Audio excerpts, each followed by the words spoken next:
few seconds to go and then we'll start our meeting at 6 o'clock.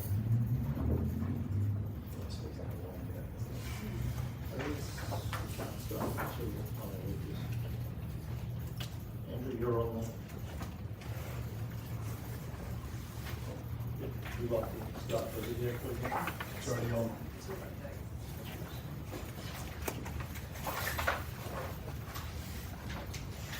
Welcome everybody here tonight. Thank you very much, Freddie. Welcome here everybody tonight. Obviously it won't go live streaming, so just remind everybody this meeting's live stream. Clause 91.4 of the Governance and Meeting Conduct Local Laws provides the following. This public meeting is being recorded to improve access to the meeting for our community. The recording will be retained by Council in accordance with Council's legal obligations. As a visitor in the public gallery, your presence may be recorded. I just ask everybody to stand for the acknowledgement of country, please. Acknowledgement of traditional owners. I wish to acknowledge the traditional owners of the land on which we are meeting. We pay respects to their elders past, present and emerging, and to the elders of other communities who may be with us here today. Opening prayer. Almighty God, we humbly ask Thee to bless and guide this council in its deliberations so that we may truly preserve the welfare of people whom we serve. Amen.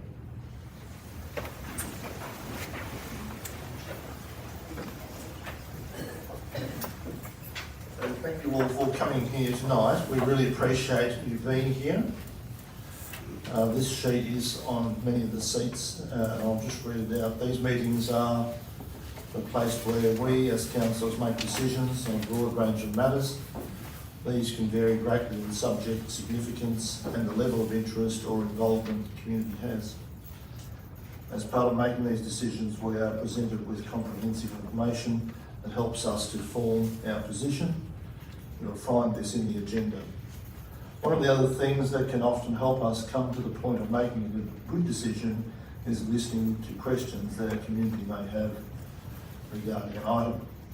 We invite our community to submit questions in writing prior to the meeting so that we can consider and comprehensively answer them. Alternatively, people in the gallery can ask questions when it comes to that item on the meeting agenda. Question time for each item will happen prior to the matter being considered by us councillors. Questions will be invited by the Mayor as the appropriate time. Something to remember during question time. Question time is question time. It's a chance for yourself in gallery and us as councillors to get clarification or further information. It is not the opportunity for you to make a statement. Questions are directed to the Mayor, which is myself as the acting Mayor here tonight, not individual councillors or staff. Please be respectful, considered and clear in your question. We promise to do the same in response. Question time is not an opportunity for debate. We will answer the questions as best we can or take the questions on notice to get back to you. If you would like further discussion, we will follow up with you outside of the council meeting. Each person is allowed only 2 questions per item. It's important everyone gets the time to speak. Security presence. I would like to acknowledge that tonight we have a security presence in the chamber. Our security officers are here to ensure the safety of all those in attendance, the public, councillors and council officers. By way of background, council is responding to an increasing number of disrupted council meetings across the state where bad behaviour of a small minority in the gallery has impacted the conduct of council meetings. We've just taken the opportunity to trial this and develop some processes, and don't expect it will become a permanent feature at this stage. I'd just like to stress that too. We appreciate your understanding as we test these processes. Thank you.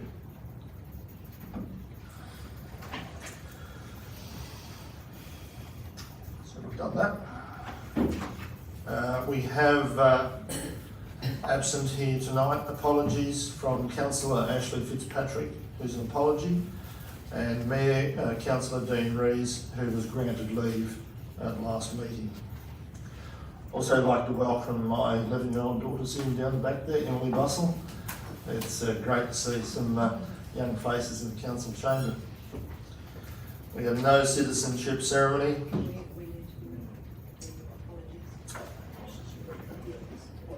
Yes. Thank you. We have a seconder. Thank you, Councillor Fuller. All those in favour? Thank you very much. No citizenship ceremony, confirmation of business. Somebody like to move that? Councillor Benton. I'll move the minutes, true correct, as per the recommendation. Councillor Grant for second those. Would like to speak? No. All those vote? All those in favour? Thank you. Carried. Any conflicts of interest, councillors or staff? No conflicts of interest. Reception of petitions, none of those. Hearing of deputations, no. No councillor reports. Officers report. We'll now move. We're now to item 14.1. I'm just going to suggest, mindful of our audience and question time, I'd like to move that we suspend standing orders and bring forward public question time to the first item on our agenda. Thank you. Somebody second that? Councillor Benton, second that. So, all those in favour of doing that? Karen, thank you. Thank you very much. So, my first question is to Councillor Dean. That's a question from Kelvin Granger and Dean Hurlston. Dear Council, can you please table this question at the next council meeting? The question is, can Council please advise the dollar amount of cost shifting from state government they estimate they incurred in 22-23 financial year? Director Bringley. Thank you, and thank you for your question, Calvin. So Council isn't specifically able to estimate the precise level of overall cost shifting from state government as the question requests for the 22-23 financial year, because it's not data that we specifically capture in our financial system. Council does understand, though, the pressures placed on the delivery of programmes which have seen funding transferred or reduced over a number of years, or our responsibilities of services to deliver. So an example of that would be transfer of management of flood levies to Council, which sees Council managing the funding and the management of those levies going forwards, whereas previously we didn't do that. So we will always continue to advocate for additional funding for any such programmes to make sure that they are delivered ongoing and into the future, and that that's sustainable, and in an effort to reduce further financial impact on the organisation. At the same time, we do also acknowledge the support from state and federal governments who do provide Council with significant grants every year, and without those funding opportunities, Council similarly wouldn't have the financial capacity to deliver the number and breadth of projects that it does for the community as a whole. That also wouldn't be achievable. Thank you. Thank you, Director Bringley. My next question is from Margaret Shelton, who is here in the gallery this evening. In relation to the Rural Seal Wangrave Pound contract recently being awarded to Albury Animal Welfare Centre, Albury Council for at least the next 2 years, after what Council describes as a fair and rigorous tender process, I would like to know whether this process included consideration of the following. Point 1, the additional trauma inflicted on unsettled lost animals, possibly already suffering from injury, stress, abuse or neglect, who are then to be subjected to a long road trip to and from Albury. Many animals do not travel at all well in motor vehicles, becoming ill or distressed. This aspect would be difficult to cost, of course, but I would like to know if it was considered as in itself. It may well constitute animal cruelty, in my opinion. Steve, you want me to go through all the questions, then you'll answer them all together? Thank you. Point 2, the ongoing day-to-day cost of the proposed transport of animals to Albury, including staff, fuel, vehicle maintenance and animal safety, especially in the hot weather, etc.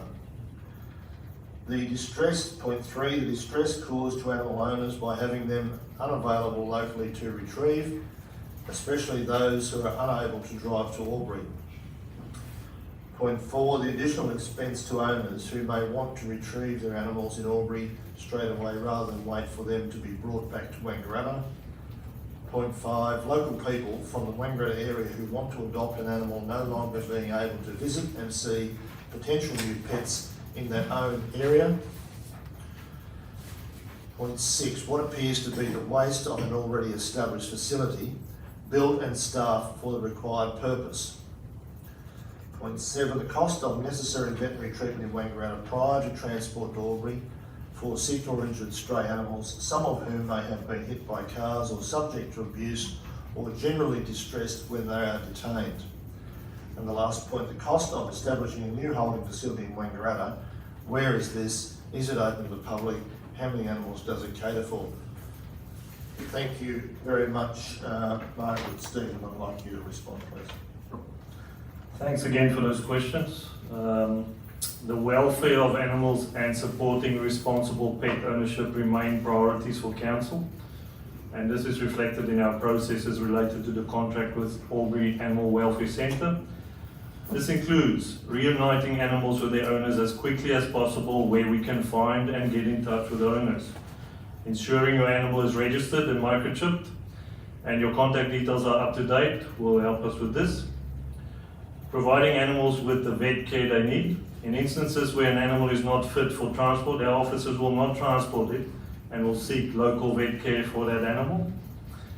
Keeping animals in a local short-term holding facility that meets animal welfare standards as needed, and whilst continuing to try to get hold of the owner of that animal. Minimizing the number of animals needed to be transported to Albury by reuniting as many as possible with their owners as quickly as possible.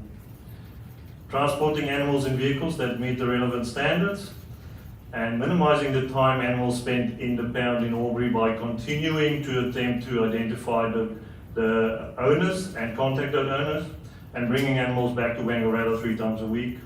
Owners are also able to collect animals from Albury. Since the contract with Albury Animal Care Centre commenced at the start of this month, our rangers have picked up a total of 13 animals. 9 of these animals were returned to their owners very quickly without the need for them to go to Albury, as they were microchipped and the owner's details were up to date. 3 of the 4 animals taken to Albury were not microchipped, or registered, and the remaining animal was microchipped, but the owner's details on record were outdated. All relevant costs have been considered as part of the process leading up to awarding the pound contract to Albury Animal Care Centre, including all costs relating to the transport of animals to and from Albury, costs relating to local vet care prior to transporting animals to Albury, and the cost of establishing a new short-term holding facility in Wangaratta. Council's short-term holding facility is at Council Depot in Newman Street, and it's not open to the public. It has the capacity to hold up to 11 animals. Relating to the pound facility here in Wangaratta, this facility is owned by the RSPCA, and the RSPCA will consider the future of that facility. When it comes to animals available for adoption through the Albury Animal Welfare Centre, details of these animals will be available online, and anybody interested in visiting these animals will be able to do so in Albury. Opportunities for local adoption days will also be considered. I encourage everybody who has lost an animal to get in contact with Council as soon as possible, even if the animal is unregistered. This provides us with the very best chance of reuniting your animal with you as quickly as possible. Thank you, Stephen. My next question is Mr. Rod J. Barnett. I would request that the following question be put to Council as its next meeting. The Council is considering the outsourcing of its pound facilities to the control of animals under its jurisdiction to Albury. My question is as follows. have the members of council given due consideration in its inherent power to outsource the activity of impounding animals out of the state of Victoria to the New South Wales? The residents of Wangaratta are entitled to be assured that the jurisdiction to take this action is grounded in law. The writer believes not. If he is wrong in this, please provide an appropriate authority which would entitle the council to enter into a resolution to do so. I would appreciate acknowledgement that this question will be ventilated before council. Stephen, if you could answer that for me, please. Thank you again for that question. Our response is that council has awarded the contract to deliver our domestic animal pound to the Albury Animal Care Centre. Council considered the legal framework under which we operate and award contracts, including the Domestic Animals Act and also the Local Government Act. There is nothing within this legal framework preventing council from awarding a contract to the Albury Animal Care Centre. The Albury Animal Care Centre meets all Victorian standards and delivers this service for other councils in North East Victoria. Thank you very much, Stephen. Now I invite questions from the gallery, so if you could please come forward to the microphone where the chair is in the middle. Please state your name and ask your one or two questions, whatever you have.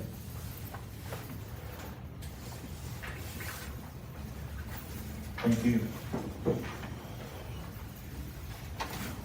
Okay, Trudy. So Sorry, your name is Trudy. Trudy, thank you. So you say you can adopt an animal from Albury, but to get one you have to go at least 3 or 4 times to actually, like, if you've got another dog. Like I adopted one from here. I went and saw the dog, brought my dog, then had to go back and pick it up. So you expect somebody who doesn't drive or a pensioner or anything to drive 3 times to Albury, here and back? So that's question is, Yeah. how do you do that? Yeah. Stephen, I think Stephen's already answered the question, but you'd like to? Look, I can try and clarify that process. You said you're quite able to go up there, but there are people that can't go up there to adopt. So to be able to adopt an animal from Albury, you would have to go up to Albury, that's correct. Yeah. You would have to, but you would be able to get the details of that animal online. Yeah, but you can't test it with your other animal. Can't make them grow. All right, so that's the first question. Have you got a second question? No, that's it for the moment. Thank you very much. Thank you, Trudy. So somebody else got a question?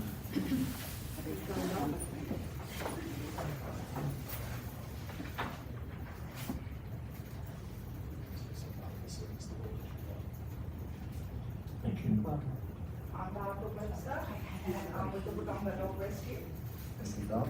Now, Peter wanted to come today, she's the manager of the Wodonga Dog Rescue. Yep. But she can't because there were so many unwanted animals for rescue to surrender because the Albury town is full of dogs. So, no, it's not no, it's yes. It is yes. So we're very happy to take that question to verify that. So you would like to know, I'll just seek some advice here. Yeah, look, through the chair, I'm happy to clarify. I've actually visited that facility myself, and it would not have been more than 2/3 capacity. We've had a number of our staff have also visited on multiple occasions, and that has been the same experience when they've been there. We're very happy to verify that, Barb, and get back to you if you just leave your details with staff, please. So who do I leave the details with? We know Steve. Yes. Thank And you. I've got some more questions No. for this gentleman later. Thank you. Thank you, Barb.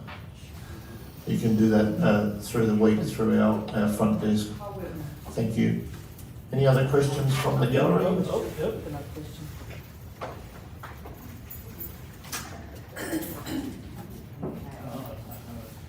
My name's Julie Dale. I would like to know, the question is, if an animal's dumped, which has happened several times I know of at veterinary sections, and they're only a few days old, how are they to be cared for to be sent up to New South Wales? Thank you, Julie. I'll let Stephen answer that question. Thank you. So if an animal's dumped at a vet, the vet will contact council and our officers will go pick that animal up.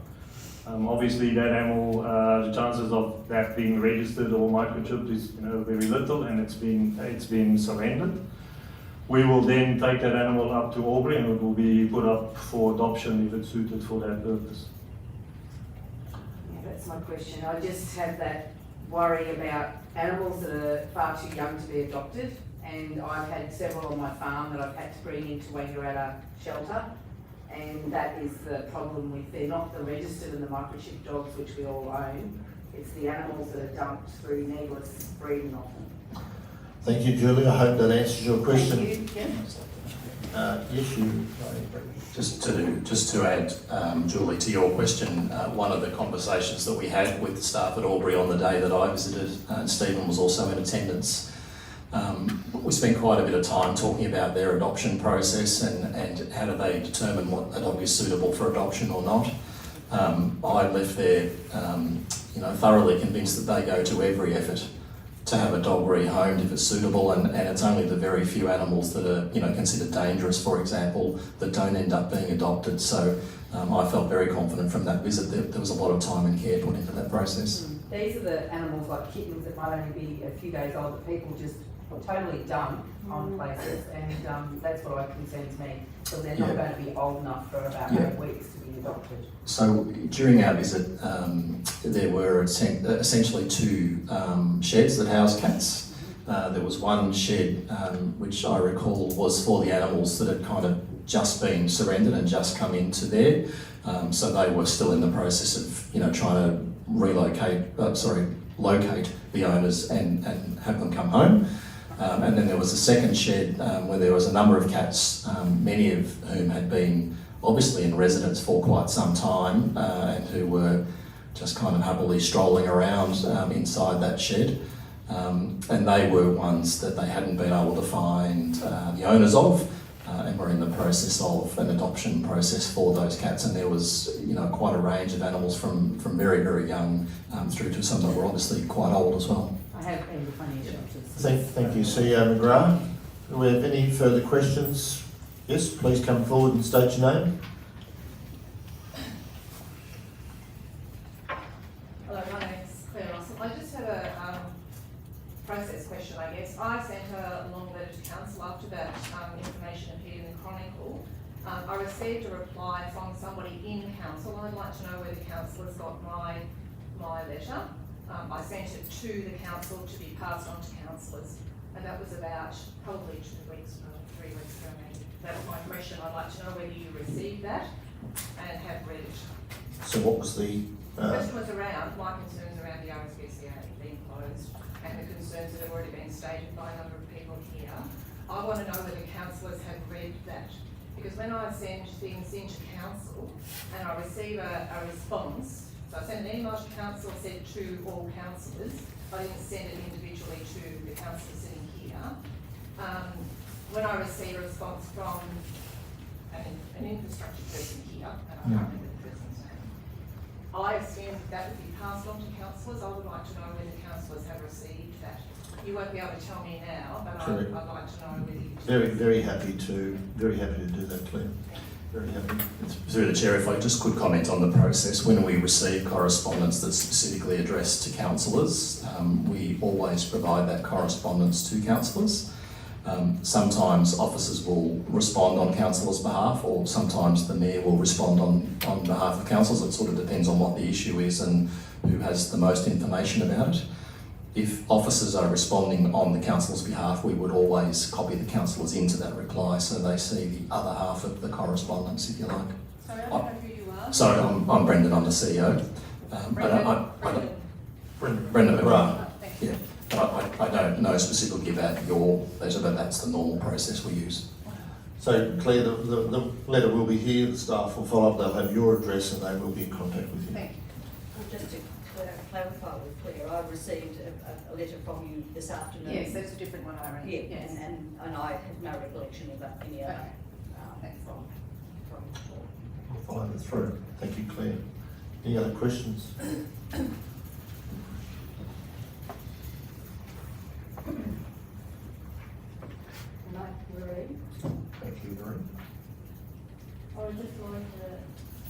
everybody looked after and cared for their pets properly, we wouldn't need having this conversation. And I understand how you, the council, would want to save money overstating animals. You have passed the buck to Albury, who are already struggling with all the animals over there.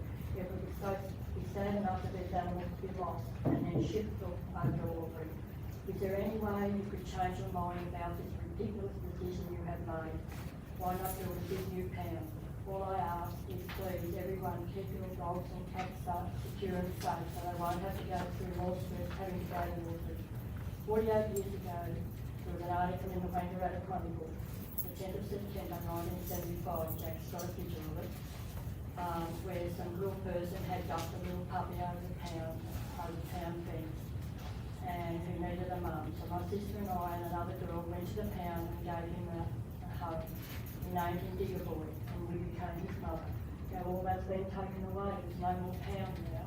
And I'd like to know which one you've made the decision, which is different. So, Marie, your question here is why don't we build a big new pound? Is that your question? And who made this ridiculous decision of having to do this?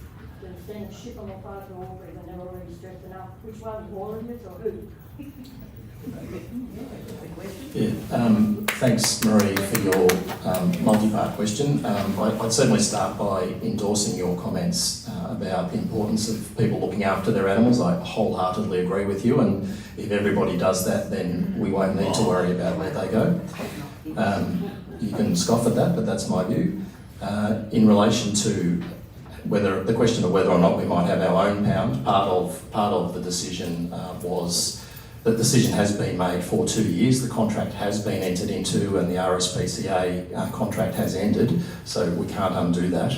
But part of the decision was that we would spend the early part of that period having a look at whether we can build and operate our own pound, or even, perhaps operate out of the old facility. That's an option we need to consider. Why would you do it in the first place? Why would we? Why would you make this decision and say, why and you're going to probably change your mind hopefully in 2 years' time? Why did you do it in the first place? Well, I think the reasons have been pretty well set out through various media since that decision. You wanted to say 500,000 in 2 years. Cost was certainly part of it. The RSPCA, in my conversations with their CEO, have been very open over the last couple of years that they want to return their focus to the prevention of cruelty to animals. They were very clear with me that the cost of operating that pound was cost prohibitive for them and was taking resources away from their ability to look after animals. So we have received a number of increases in that contract fee over the period since then. That's something that they signalled would happen. Through our most recent tender process, the cost of using them for that service just no longer represented good value for money for anybody, and we've been able to find a way to do that for ratepayers more cost effectively. Our intent is, through that service, to get animals back more quickly to people by trying to actually return them to owners before they go into impoundment anywhere if we can. And the numbers that Stephen outlined earlier demonstrated that we're so far being able to do that. So we'll certainly have a good look at building and operating our own facility. That is certainly part of our plan. What happens to the people who haven't got them registering microchips and all that, and they're over there and nobody wants them, and then are they euthanized or what? The approach to euthanasia is generally only taken when they're not considered suitable to be rehomed. I'm just sick and tired of people being cruel to animals and you're making this ridiculous decision. So thank you, Marie. I hope that, Don't like what I'm saying, do you? well, everybody's entitled to what they say. We've certainly heard your point of view and we've respectfully given you an answer, and with something that's ongoing. We with voices have to speak for the ones that don't have a voice. Yeah, thank you very much, Marie. Yeah. Chair, could I just add something to respond? Thanks for the question, Marie. I just wondered, because you touched on kind of that concept of killing rates or disposal of animals that aren't rehomed. I just wondered if perhaps that sort of data is published for these facilities. If Director Swart possibly knows whether or not it is. I'm not sure, no. No, okay. We can look into that potentially. Sorry, you didn't answer my question. Which one of you has made the decision? All of you or one of you or who? I was going to respond to that as well. It was a decision made under delegation, but but councillors were briefed on it ahead of the fact, and we have visibility on the matter. And did you all agree with it, or did you think some of you have got kind hearts and said, no, we can't do that? I'll let CEO McGrath answer that. Yeah. Thank you, Councillor Herrick. I'm not sure I can speak to whether councillors individually agreed with it. Certainly through the briefing process, my view was that there was support for what was being proposed, but I can't speak on behalf of individual councillors, but certainly that was the impression I got through the briefing. Thank you. And beg your pardon, just my last response was to your point around the decision and some of the response CEO McGrath provided. I certainly will support that decision around looking in-house, making sure that that is a community discussion and there's a bit of visibility around that investigation of an in-house hound service, just to ensure that there is visibility on the matter and everyone knows, the viability of it at the end of the day. So we make the most of this interim 2-year period. Thank you, Councillor Herrick. Hello, my name's Trevor Barry. You were just talking about people caring for their animals. If people care for their animals, you wouldn't need this, right? Or wouldn't need help from the council or getting lost or whatever. When you're out and you've got air cannons blasting every 2 minutes for 4 months because of orchards and that in your area, how much stress that the dog's barking and carrying on because of air cannons going off all the time, but laws saying that, you're only allowed to do so many air shots in EPA law for so long, but when you come to the council and go, okay, they're over their limit, it's not our problem. I'll just turn to Stephen about that. The language doesn't sound like our language to me, but Stephen, you want to answer that on about the air cannons which would operate around vineyards and orchards? Yeah, look, when it comes to those types of noise issues that are related to commercial activities, they are generally administered through the EPA. If somebody came to us with a complaint like that, we would make contact with the EPA and discuss the issue with the EPA and investigate it that way. But at the end of the day, it is an EPA responsibility. We acknowledge that animals get spooked by noises and they do come out, especially if you have thunderstorms is another example. And the reason why we put a lot of focus on asking people to make sure that their pets are microchipped and registered is exactly around those types of situations where animals do get out and we then have the best chance of reuniting that animal with their owner if we pick it up. Thank you, Director Swart. Excuse me, Trevor, I'd certainly urge you in those summer periods when those machines operate, to certainly if it's outside the hours. We've had it go. Well, we've had it, and we've reported it to council, and they've gone out to see the owners, but nothing's done. It still happens the next year, and you just kind of going, but it's just like when, they were going off at 2 in the morning because it kept its gas or whatever, and it was shooting through at 2 o'clock in the morning. But you're kind of going, like, you get the power company, you just come and open your gate and drive in. And just kind of going, well, there's animals running around getting out. So you kind of go, for the pet owner, you do the right thing. But somebody to come into your property or somebody doing something out of that, don't put it back on the owner, because the owner's doing its job by keeping the pet in. When people are driving past and yelling at the dog, slowing down and sitting out the front because a neighbour is driving out the front, yelling at my dog, and then going down the road, I've got it all on security cameras. You told me to put it on security, so I put security cameras up and watch it. Well, certainly, if the information is relevant to us, then please in future let us know. Thank you, Trevor. Any other questions from the gallery? That's the one I wanted to ask.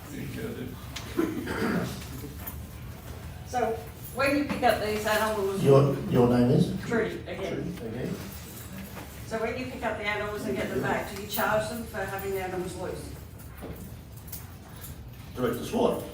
So this is one of the changes to our service, is that if your animal does get out and it's registered and microchipped and we can get onto you very quickly, the first time you won't be charged any fee.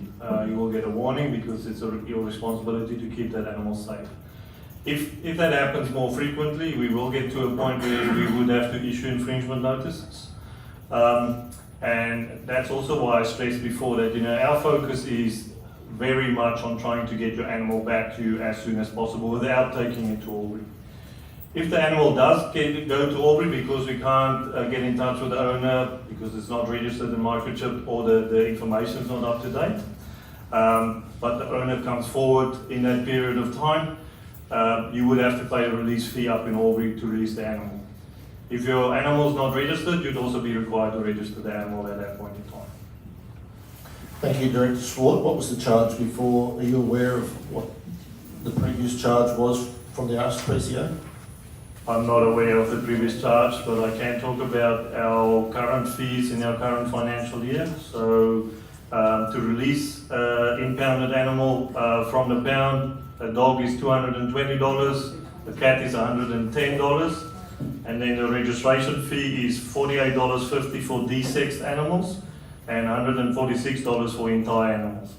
Thank you, Stephen Swart. Any other questions from the gallery?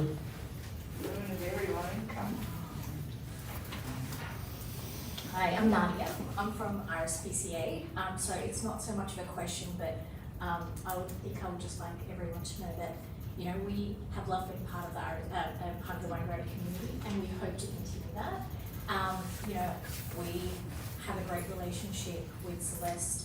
We hope to have pop-up adoption days here. So I want everyone to know we're still going to be part of the Wangaratta community for the future. Thank you, Nadia. Thank you very much for letting us know. And for the people in the gallery, appreciate that. I've got one more question. It's a short one. Julie? Julie Dart speaking.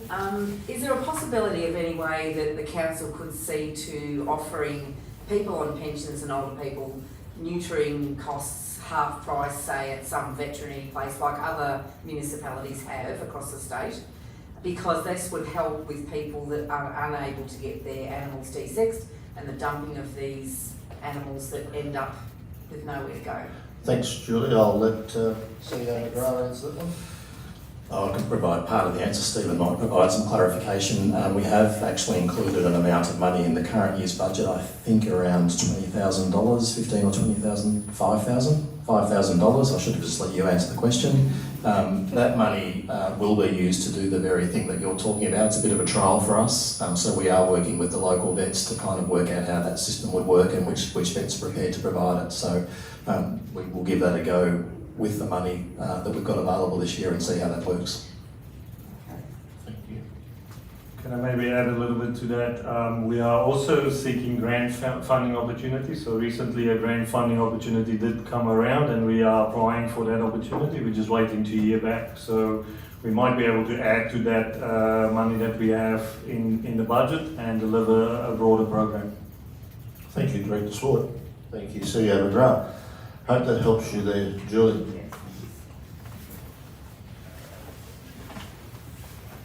My name's Errol, and I'm just wondering, you said that you're building pens in Newman Street to put the dogs in. Well, who cleans them, who feeds them, who washes their blankets, and all those sorts of things, and looks after them properly? Director Swart. Thank you. Yeah. So we have already developed those, the short-term holding facility with those pens that you described. We have council officers that are looking after the animals when they are in there, and they're also doing all those things that you mentioned there. So the members of our compliance team, also otherwise known as our rangers, they are doing that work. Do any of you care Thank- to stress that these Thank poor you, animals- thank you, Errol. Do any, can I say something? Do You any just, of you just come care- forward to the microphone, please. Do any of Please. you care what stress that these poor animals are gonna go through, take them all up? Do any of you got any care and heart that you're gonna visit done this?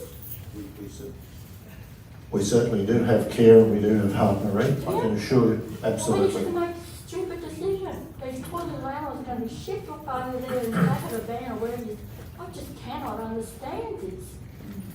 Why? How could you do this? I'll take that as a comment. Thanks, Marie. You'll be a waste of time. Thank you.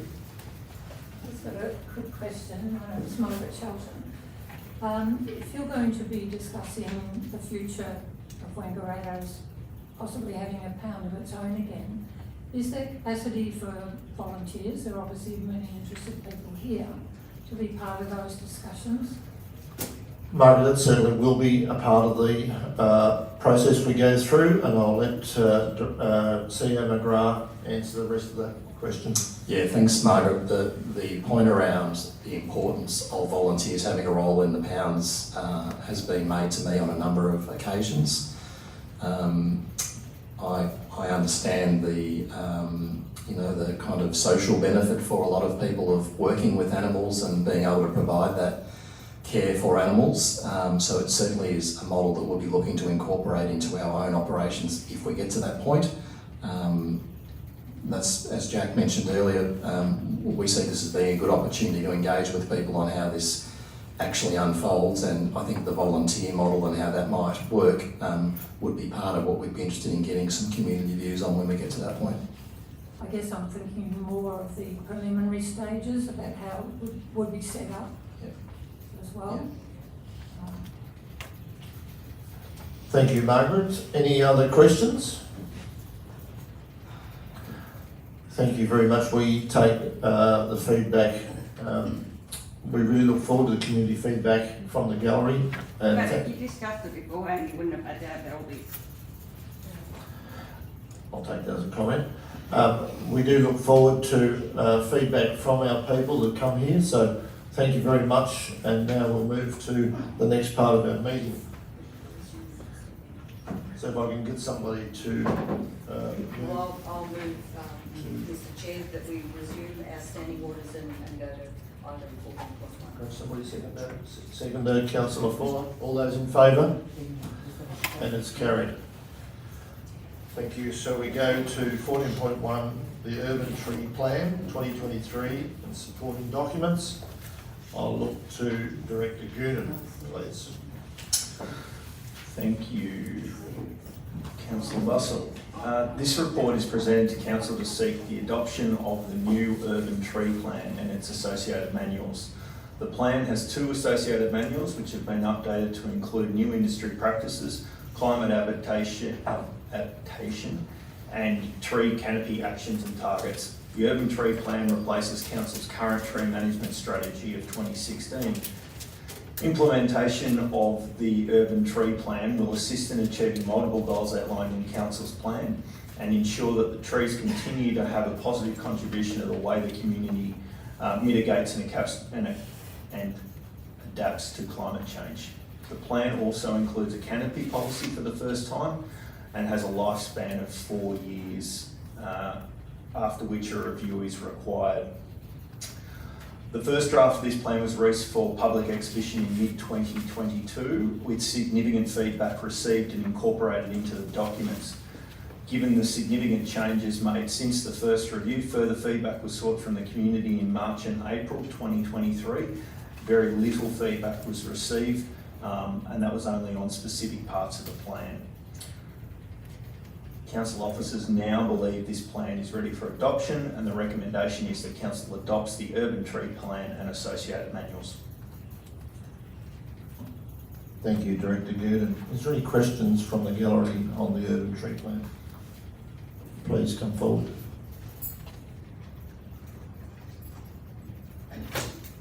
Claire Russell. Sorry, Claire Russell.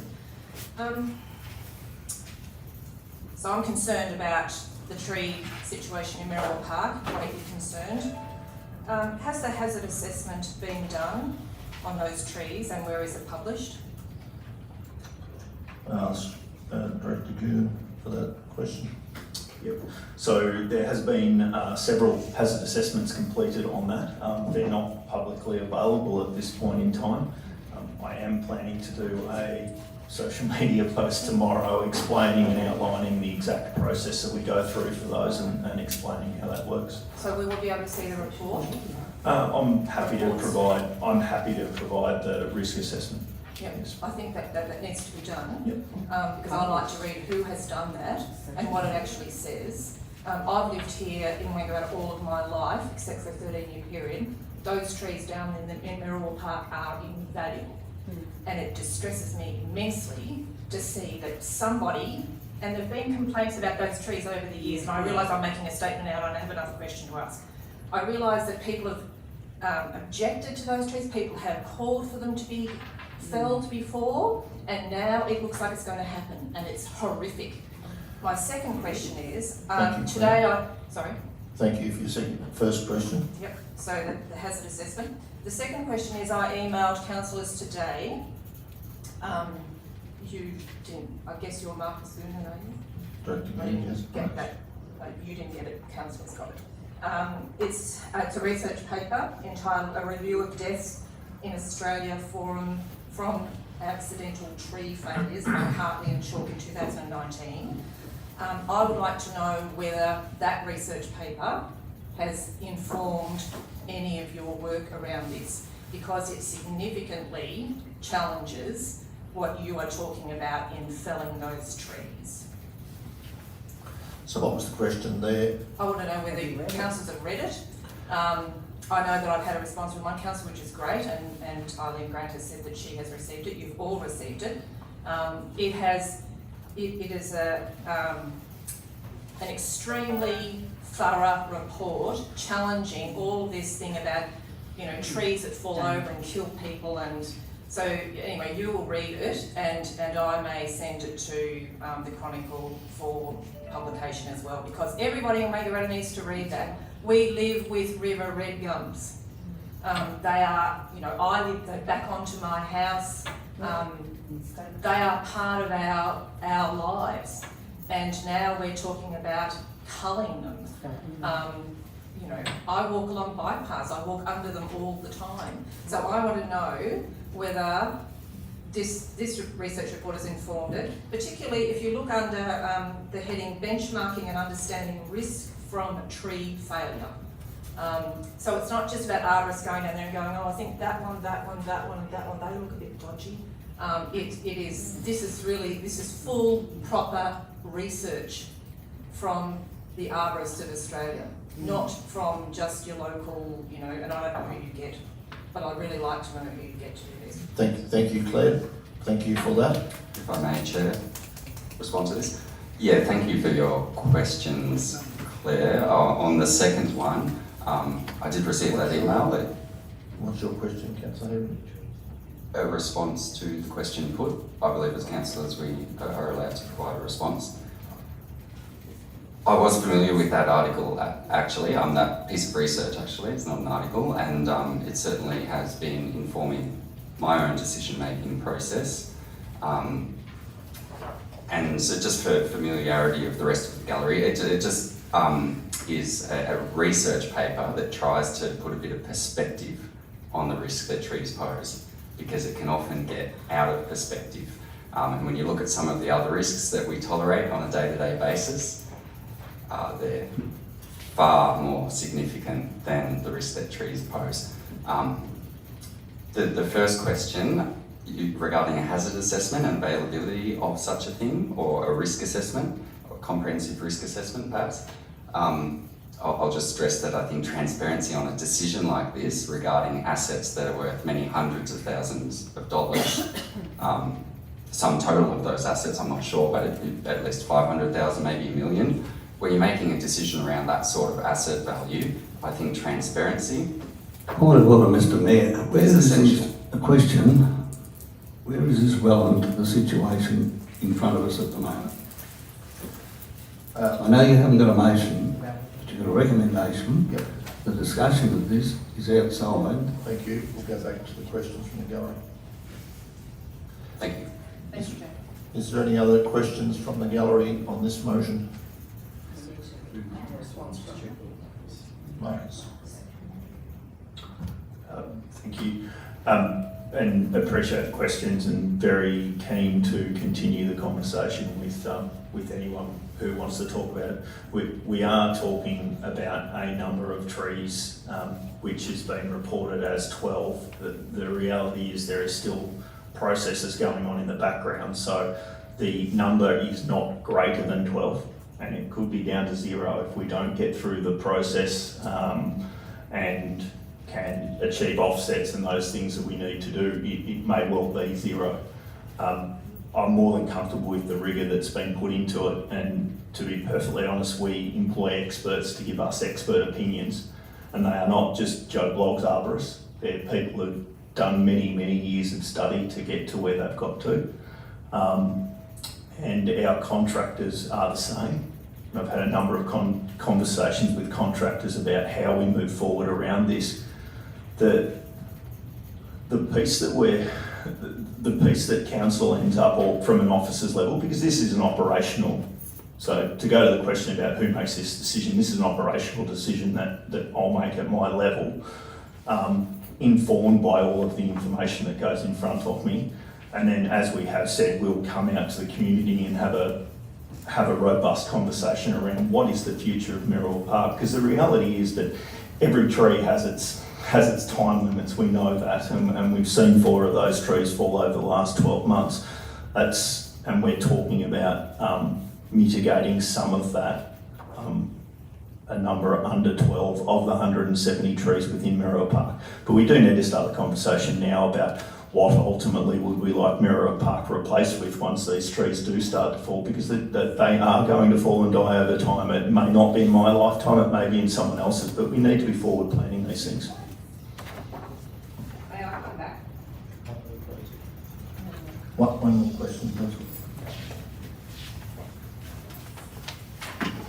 So why have some of the trees been already marked down there as with they're tagged? And can I just say, I was married in that park.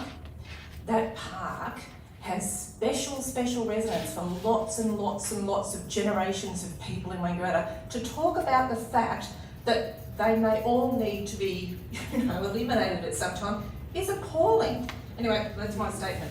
Just to say why, the question is, why have some of them already been tagged? Director Goonan is more than happy to answer that question. Yeah. Just so we're clear, I never said the trees needed to be removed. What I said was that we needed to make sure that we had a strategy as those trees come to the end of their life, and that would be by falling down in most instances. Then we need to be able to make sure that we've got an area that's shaded for the community to use in the future. There's no point getting to a point where we've got no shade down there and then trying to figure out what we're going to plant. So it's about forward planning.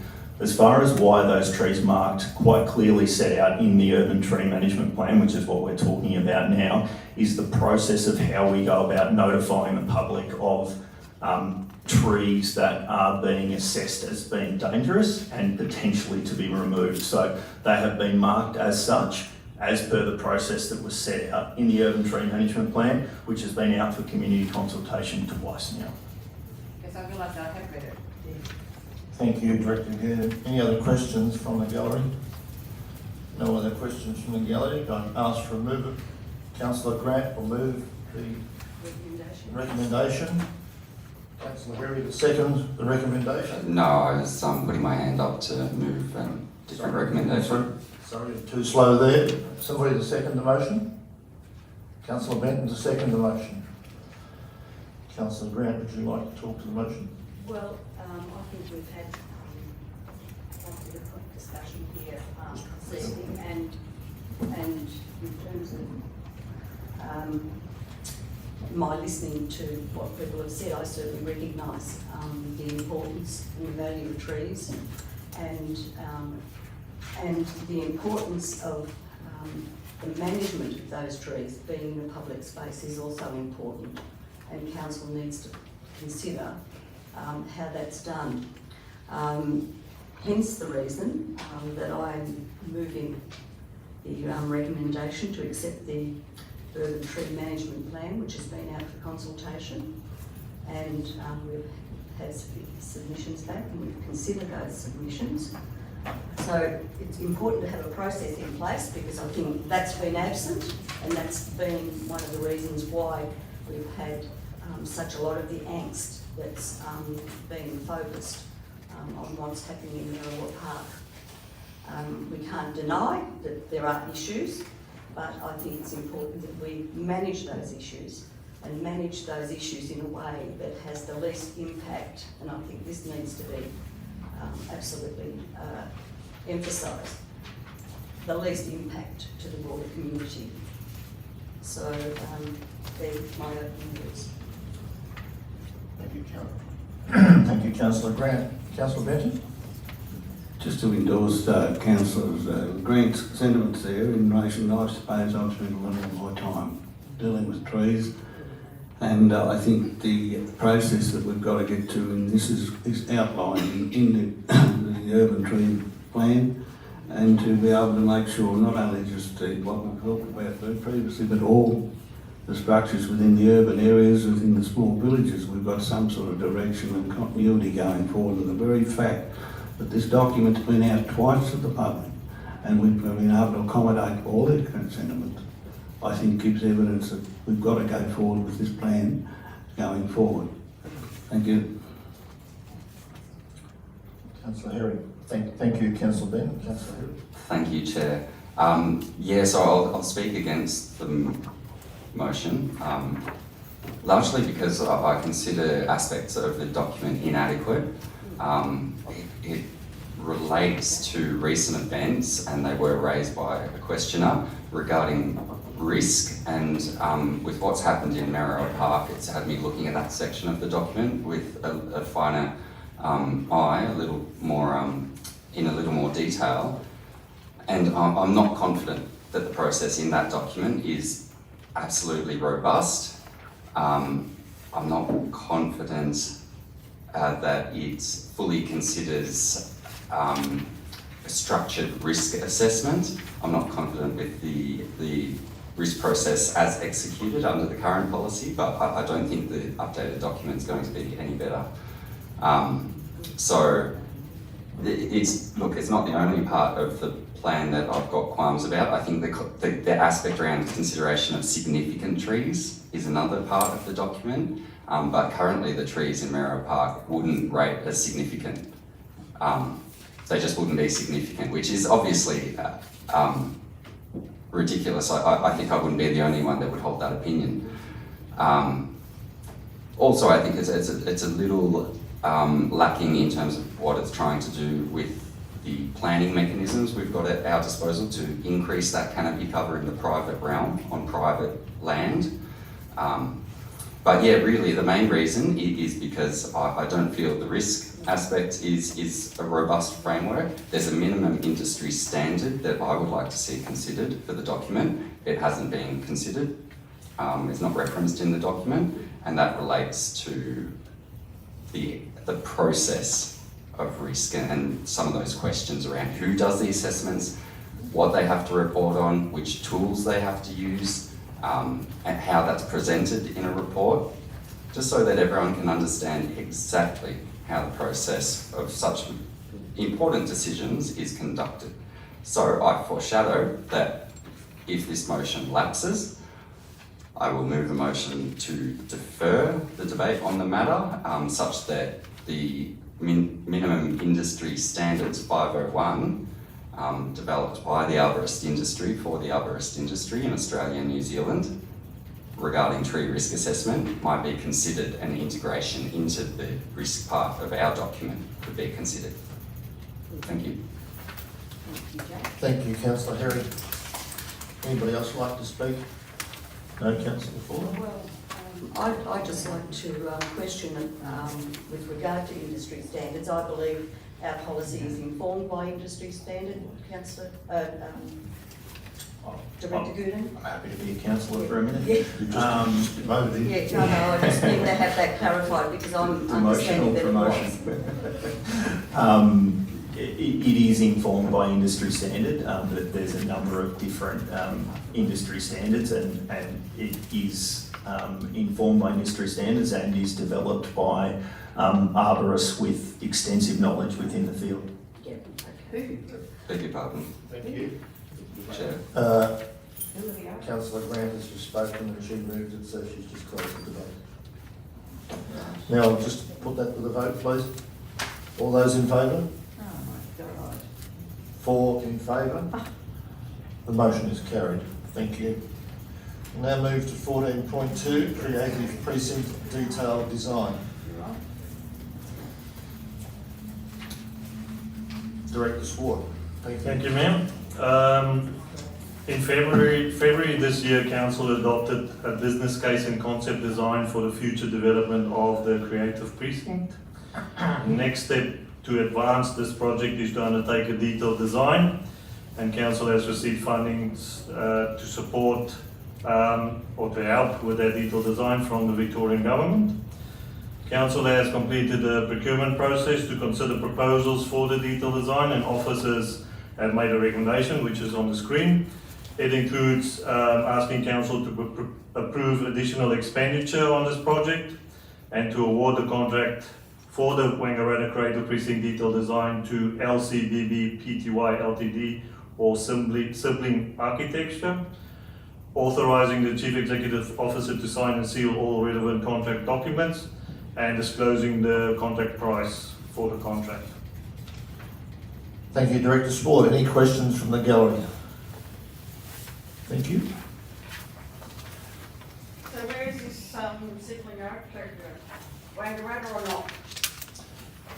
So your name was again? Trudy. Trudy. Thank you. Thank you. They are not a local firm. I'm not certain whether they are from Melbourne or from another city. I can't remember, but they're not local. So again, we've outsourced from Wangaratta, like everything else. Thank you, Trudy. Just get CEO McGrath to just add a little bit to how we award these contracts. So these sorts of contracts are widely advertised, including on systems like eProcure that all consultants and contractors, including Wangaratta people, subscribe to, so that they're alerted to these opportunities. We had a number of, perhaps 10 or 11, I think, architectural firms who actually ultimately tendered on this. I don't think any of those were from Wangaratta, although I would stand to be corrected if they were. In the tender documentation, there's very clear criteria spelled out for what the consultants need to be able to do and what their skills are and what their experience is, and that's all evaluated by a panel of a range of people, and ultimately the firm that scores the most highly is the one that's recommended to be appointed, as is the case here. So there's certainly plenty of opportunities for Wangaratta-based people to tender for this job. We would love it if that were the case. I don't think in this case we did get any. Thank you, CEO McGrath. Any other questions from the gallery? Now, could I have a mover for this recommendation? Councillor Fuller is the mover, a seconder? Any seconds? Thank you. Councillor Grant, a seconder. Thank you. Councillor Fuller. Thank you, Chair. Just acknowledging the process had 14 applicants, and I don't believe any from Wangaratta, and equally so, hoping that this is sort of only one of not many increases needed for this process going into the future for this very important build. Thank you. Thank you, Councillor Fuller. Anybody else like to speak? Just to say, Mr Chair, I've been a great supporter of the whole concept of the creative precinct. I think that's going to add enormously to the look and feel of Wangaratta, build on the artistic talent that we have in our community. And this is just one step moving forward, and there's still a lot of work that needs to be done in terms of actually getting this design done, but then also moving forward how we actually fund that and looking towards external funding to actually make this a reality, because otherwise it possibly will be something that we will have to work a lot longer on. Is it better than the water tank design? Thank you, Councillor Grant. Just remind everybody, please be respectful.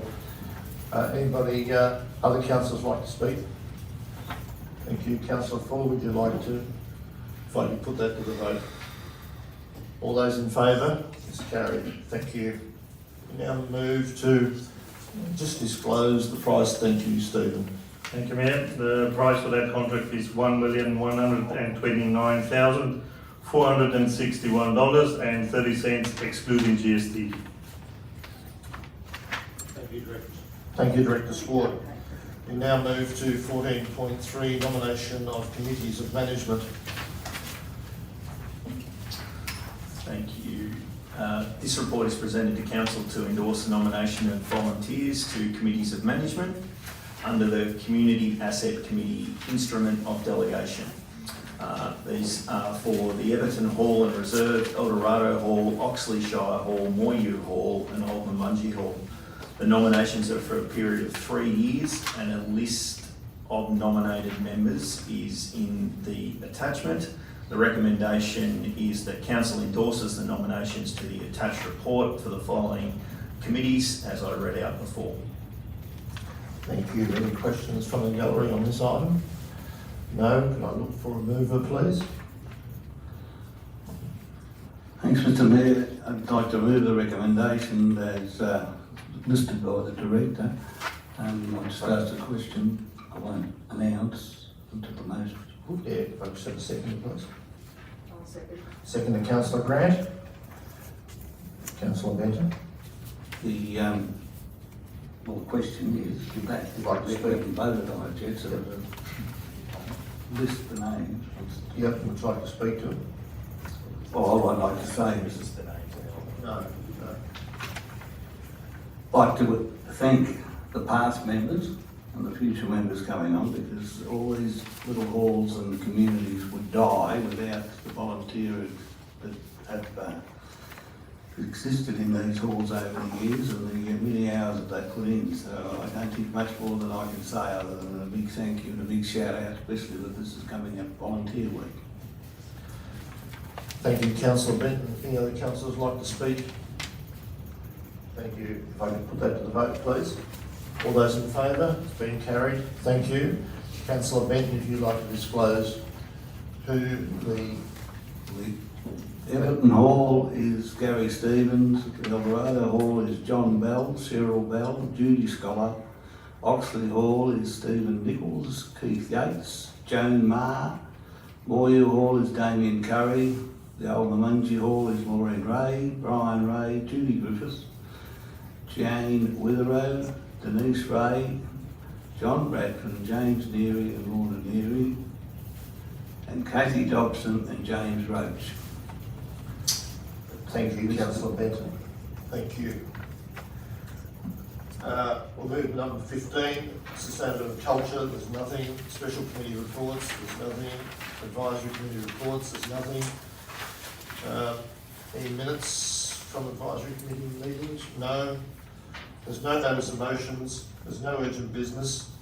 We've done public question time, which we thank you all very much for. Now we have confidential business. And we will move confidential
go to the end of the meeting. So now I'll close the meeting at whatever time it is, 7:13. Thank you very much. Thank you, Zoe, on the controls.